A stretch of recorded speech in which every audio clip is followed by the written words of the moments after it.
بنیں گے۔ تو بہرحال ہم اللہ رب العزت سے راضی ہیں کہ وہ ہمارے رب ہیں، نبی علیہ السلام سے راضی ہیں کہ وہ ہمارے پیغمبر ہیں، اور ہم دین اسلام سے راضی ہیں کہ وہ ہمارا دین ہے۔ یہ دین کی باتوں کو بوجھ سمجھنا، بڑی پابندیاں ہیں جی، بڑی پابندیاں ہیں، یہ بہت خطرناک چیز ہے۔ کبھی ایسا نہ سمجھنا۔ مثلا جیسے فاسق قسم کے لوگ کہہ دیتے ہیں یہ کیا ہے جی، عورتوں پہ اتنی پابندیاں، پردے میں رہو، لپٹے رہو۔ یہ پابندیاں نہیں ہیں، اس میں راحت ہے، وہ کتنی مصیبتوں سے بچ جاتی ہے۔ اگر وہ عورت بے پردہ پھرتی تو پتہ نہیں اس کو کہاں کہاں سے عزت کا خطرہ ہوتا۔ اب اگر وہ پردے میں ہے تو وہ پرسکون زندگی گزار رہی ہے۔ تو جو شریعت نے پابندیاں لگائی ہیں اس میں ہمارا فائدہ ہے۔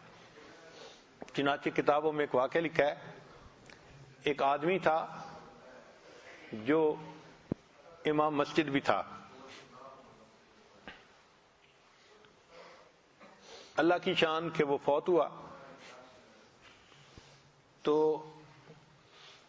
جب اس کو دفن کیا گیا تو اس کا چہرہ قبلے کی طرف کر دیا گیا، جیسے عادت ہے دفن کرنے کے لیے میت کا چہرہ قبلے کی طرف کر دیا جاتا ہے۔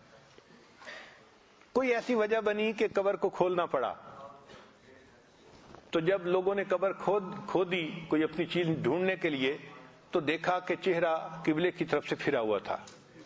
تو ان کو بڑی حیرت ہوئی کہ بھئی ابھی کل کی تو بات ہے، یہ کیسے چہرہ پھر گیا بالکل دوسری طرف۔ تو لوگوں نے تحقیق کی، ان کے گھر والوں سے پوچھا کہ بھئی کون سی وجہ، تو کوئی وجہ نظر نہیں آتی تھی۔ ایک اللہ والے تھے، وہ سمجھ گئے کہ کوئی اندر کا مسئلہ ہے اور سیریس مسئلہ ہے۔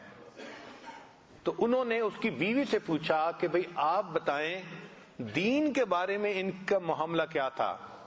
تو بیوی نے کہا کہ جی دین کے کاموں پہ عمل تو کرتے تھے، لیکن کبھی کبھی مجھے کہتے تھے کہ یہ جو سردی کے موسم میں ہم میاں بیوی ملتے ہیں نا، اور اس کے بعد غسل فرض ہے، دین میں یہ بہت سختی کی چیز ہے۔ یعنی میاں بیوی کے ملنے کے بعد غسل کا کرنا ان کو بوجھ نظر آتا تھا۔ دین کا حکم بوجھ نظر آنے کی وجہ سے اللہ نے قبلے سے چہرہ ہی ہٹا دیا۔ تو ہم دین کے احکام کو بوجھ نہ سمجھیں، اللہ کی رحمت سمجھیں کہ اللہ نے ہم پر رحمت فرما دی، ہمیں یہ نعمت عطا فرما دی۔ تو تین باتیں، اللہ سے راضی ہوں کہ وہ ہمارا رب ہے، نبی علیہ السلام سے راضی ہوں کہ وہ ہمارے پیغمبر ہیں، اور دین اسلام سے راضی ہوں کہ وہ ہمارا دین ہے۔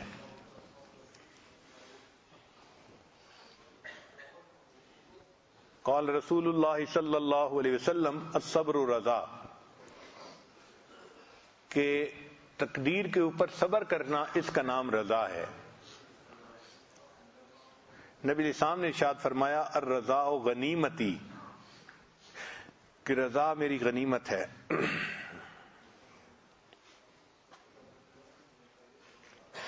مکتوبات امام ربانی مجدد ثانی رحمۃ اللہ علیہ میں ہے، حضرت حق جل سبحانہ مومنوں کے نزدیک تمام چیزوں سے زیادہ عزیز اور محبوب ہے، خواہ اموال ہوں یا انفس۔ زندہ کرنا اور مارنا سب اللہ تعالیٰ کے افعال میں سے ہے، کسی دوسرے کو اس میں دخل نہیں، لہذا لازمی طور پر اللہ تعالیٰ کا فعل بھی عزیز تر اور محبوب تر ہوگا، بلکہ مناسب تو یہ ہے کہ محب اپنے محبوب کے فعل سے لذت گیر ہو اور خوشی حاصل ہو۔ جب اللہ سے محبت ہے تو ہماری تقدیر کس نے بنائی؟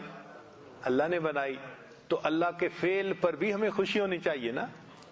سبحان اللہ، اسی کو رضا کہتے ہیں۔ رضا تین چیزوں کا نام ہے۔ اللہ تعالیٰ کا دین جس طرح اس نے اتارا ہے تو اس کے ساتھ راضی ہو جائے، تقدیر اور روزی جس طرح اس نے تیرے اور دوسروں کے لیے مقرر فرمائی تو اس کے ساتھ راضی ہو جائے، اور تیسرا ما سوی اللہ کی بجائے تو اپنے مولا کے ساتھ راضی